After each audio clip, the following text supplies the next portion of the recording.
In this video, I'm going to talk about how I got the 147, the infamous campus board move that can be both intimidating and frustrating because if you know nothing about the 147, it's hard to rationalize a good training plan to achieve it. Many regard it as a milestone in finger strength, contact strength, and upper body power, but for me, it definitely was one of those achievements that I heavily fixated on, but once I finally got it, it was kind of whatever. 俺はずっと追いかけていたもんをやっと掴んだんです。でもいざ掴んでみるとそんなもんは、俺が思っていたより大したことなくて、もしかしたら、これから俺がまた何か違うもんを追いかけて掴んだ時も、追いかけてた頃の方が幸せだったって思うんじゃねえのかって。デンジ君は何の話をしているの？初めて胸を揉んでみたら大したことなかったって話です。It honestly didn't transform my max climbing grade by that much because there's so many factors that goes into climbing harder, especially as an intermediate climber. But I do think that by getting it and finally understanding it, it will open new doors for me to explore campusing more. To be blatantly honest, I don't think the 147 or hard campus training should be a focus for anyone who climbs below V8. I feel like popular climbing media upholds campusing as this godly training tool, but if you focus on it too much too early in your climbing, it can hold you back or it can injure you. In fact, in the book Training for Climbing, Eric Horse mentions that the campus board is widely misused. No one with less than 2 years of climbing experience should use it as their tendon strength is unlikely to be ready to carry that load, and he also recommends elite climbers to limit campus training to less than 10% of their total training time. I just think that in many ways, even for people who are very disciplined in their training, picking a low-yield exercise can set them off on a tangent course and slow their progress. For me, that was picking campusing when I was only climbing for about a year, which kept me pretty stagnant for a long time. In retrospect, there was just so many other exercises that I could have picked that would have provided much more immediate progress. If you want to quickly improve to V8, there are much more specific training that you can do, which I talk about in my previous videos, including training max hangs, training weighted pull-ups or the one-arm pull-up, and training body tension as much as you can.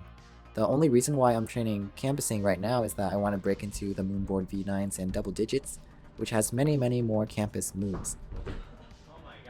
There's many reasons to not train for the 147 if you climb below V8. Campusing is a good exercise to build contact strength, but it teaches you nothing about body tension, which is so fundamental early on. So I would prefer training contact strength on some kind of training board, just so you can also gain climbing technique. Personally, I think adding campusing to your routine too early, even if you only do a few sets each session, takes too much of your energy in a session, and that energy is better allocated towards climbing. Building finger strength on a hangboard with max hangs is just overall more preferred over campusing because it's safer and you can actually measure your progress. In the mainstream, people think of the campus board as something that can turn you into an explosive machine, but early in your training, weighted pull-ups and one-arm pull-ups will more or less do the same as well. In fact, the main message I want to get across in this video is that most people will not need to train the 147 to get it. For me at least, just by increasing my max hangs to 80 pounds on the 15mm edge and learning the one-arm pull-up for both arms, I was able to just walk up to a campus board one day and just do it. It was kind of crazy. I was in a room with a friend and I said, man, I haven't touched this campus board in a year. I wonder if I could do the 147 now. And it just happened. Of course, we were both freaking out and we did not record it. And when we did try to record it, my friend forgot to press the record button. And then by this attempt, I was just too tired and I couldn't land the move.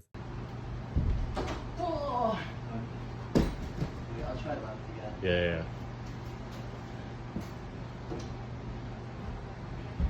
Oh. But look how close my hand was to the 7th rung. It was basically there. Rewinding about 2 years back, when I was climbing around V5, I was so tunnel visioned and spent so much time trying to get the 147, thinking that it would transform my climbing in some magical way. And I thought that the only way I could have achieved it was by training campusing itself. I didn't know that if I had channeled all of my time doing weighted hangs, weighted pull-ups, and body tension, basically just forgetting about training on the campus board and focusing on actually improving my climbing technique, I probably would have progressed in my climbing a lot quicker. And the 147 would just be an extra bonus achievement that comes naturally with those gains, something that I didn't have to waste time working for. Right now, the only YouTube video that extensively talks about the 147 is on Manny the Monkey's channel, but the way I achieved it was very different from his tutorial. I'm grateful that the video gave me some direction by introducing various progressions to do, but the biggest problem with that video is that there were too many progressions. The first exercise is going to be the classic 1, 2, 3. You can proceed to the 1, 3, 3, 5. You can try the 1, 3, 4, 6, the 1, 3, 5, and so on. The next step will be the 1, 4, 4, 7, 1, 4, 5, 8. And the next two steps are definitely crucial ones in my opinion. The 1, 3, 6, 8, and the 1, 4, 6, 9. It was a little overwhelming to memorize all those different variations that he talks about, and from personal experience, it's just not necessary. Because the 147 is basically 3 fundamental things. It's finger strength, pull strength, and getting used to the coordination. If you can focus on improving those 3 metrics, you can really skip a lot of unnecessary progressions on the campus board. and if you're strong enough, you might be able to get the 147 without even touching the campus board at all. This may sound surprising, but I'll commentate on my progression and I'll show you how it just breaks down into 3 things, and if you can do those 3 things, you can do a 147. Before I touched the campus board, I was doing a lot of weighted chin-ups. I think around this point I was pulling around 50 to 60 pounds, and here I'm doing 1, 2, 3s. Not too impressive, but it was the first time I was on a campus board, and my finger strength was just really lagging behind my pull strength at that point. That was also around the time when I was really working on the one-arm pull-up, and the more progress I made with the one-arm pull-up, the more it translated with the campusing. So I went from weighted chin-ups to negatives, and then I went to using an assistance band. I was still very far from actually doing a one-arm pull-up, but at this point, because I've been working on it so much, I was basically able to come back to the campus board and do a 146 on my right arm, and then a 145 on my left arm. I just had a lot of explosive power just translate from the one-arm pull-up training. Around April, I was plateauing really hard on the one-arm pull-ups, and I saw a direct correlation with my campusing too. It was just plateauing. I couldn't get any more progress out of it.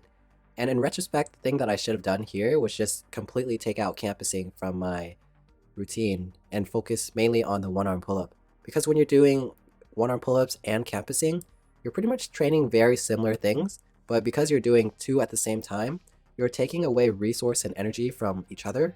So it's better to just focus on one thing. At that point, I also didn't want to admit it, but my PIP joints were always swollen. It was not healthy, and I think it was because I was moonboarding and also campusing on top of that. I think at that point, if I moonboarded and I also hangboarded, that I can do healthily. But with campusing, it's just a whole nother monster because it's just quite aggressive on your joints. So yeah, bad decisions, but I have so many videos of it. But at this point, I started to like using these like 2x4 planks. They weren't even campus rungs. They were quite big, and I was able to pull and have a more comfortable session. But in actuality, it was kind of like an ego trip because even though I was pulling more rungs, my hands would start closer together, and that would not really, it just doesn't really mean anything because since my hands are so close, it just makes pulling to like the highest rung easier. Like, I don't think any of that campusing really made a difference in my power. The biggest thing was just still working on the one-arm pull-up. I still couldn't get at that point. But all of that pull training, it really translated to me being able to do this. These were really, really positive campus rungs, so I was able to do the 147 on them. It's practically like cheating because the grip is so good. It's like a fat jug, and you can just do the 147. At that point, my pull strength was okay, but I still needed a little bit more. I think I knew at that point that I still needed to get the one-arm pull-up to do it on the actual campus rungs, but I plateaued. Thanks for bearing with me. I'm like extremely sick right now, but I want to push out this video, so let's keep going. I was getting quite frustrated at this point. I was doing like 1-3-6-8, trying to just get in volume on the board. But what I was neglecting at that point is how weak my fingers were. I was expecting to do a 147, but my finger strength was just so weak, and I'd never put it on myself to reanalyze that. The best thing I could have done at that point was start to do max hangs, but I kept holding on to the belief that the only way to the 147 was through campusing. But in actuality, it was very uncontrolled, and the better route, I'd say, is still just hangboarding to build up your finger strength and also training for the one-arm pull-up. But anyways, I was able to finally get the 146.5.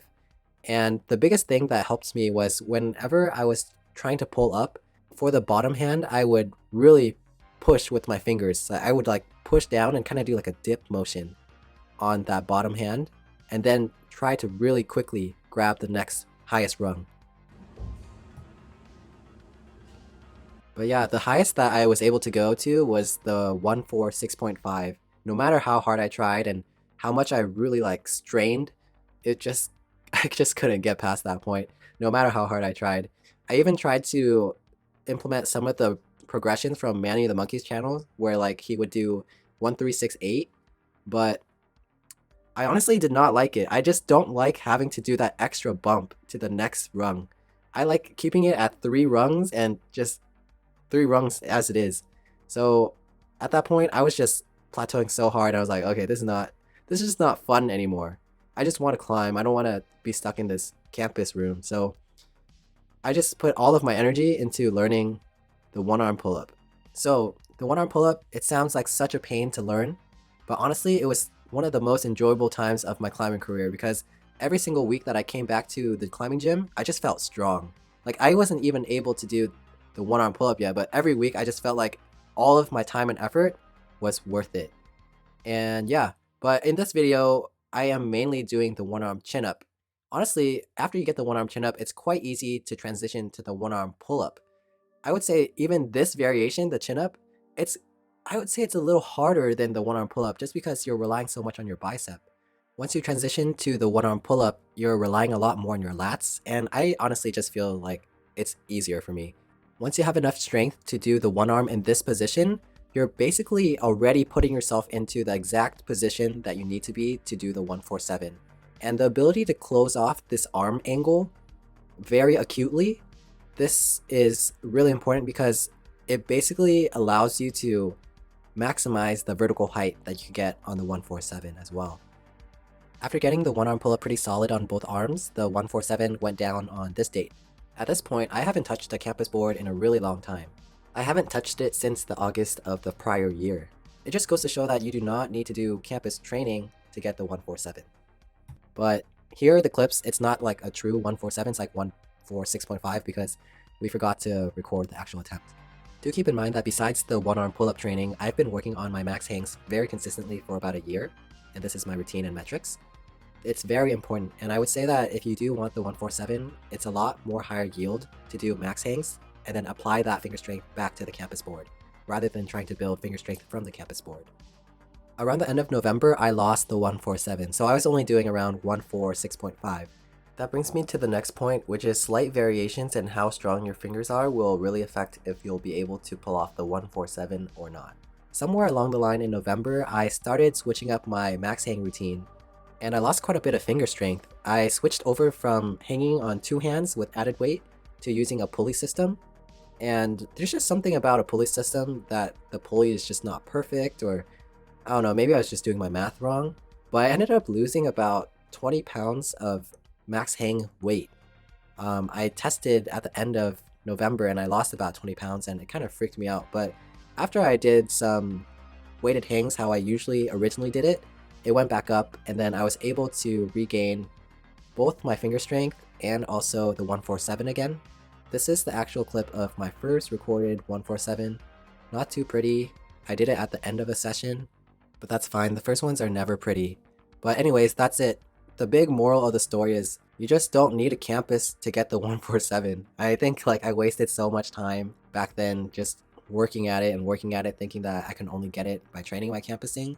But if you can get anywhere close to these metrics, you'll be able to do a 147. The only last thing I'd say is that you have to work a little bit on your coordination. So just use a big campus rung to practice the pulling and also the pushing of the bottom hand. And yeah, it's really simple if you have the strength for it. One last tip I have about the 147 is where to put it in your session. I would say you have to do it when you're really warm. So I usually just boulder first, then I do my max hang sets for the session, and then I crank out a couple of one-arm pull-ups. And after that I feel pretty recruited and warm to do the 147. It's definitely something you do not want to do cold, and that's why I do not do it near the beginning of my session. The pros make it look so easy, but when you're actually doing it, you feel a lot of power generated through your fingers, and it's just a lot of stress. That's why I don't do it too often, probably just once a week or once every 2 weeks, I'd say. I just think it's more of like an application than a training tool for me right now, actually. So I still do my one-arm pull-ups, and I still do my max hangs, and trying to get my finger strength as strong as possible. And then I test it on the campus board, pretty much. I don't expect the campus board to make me stronger, at least for now. But yeah, that's it for this video, and I hope you enjoyed it. Let me know in the comments what you think. If this video sucked, if my voice is too nasally.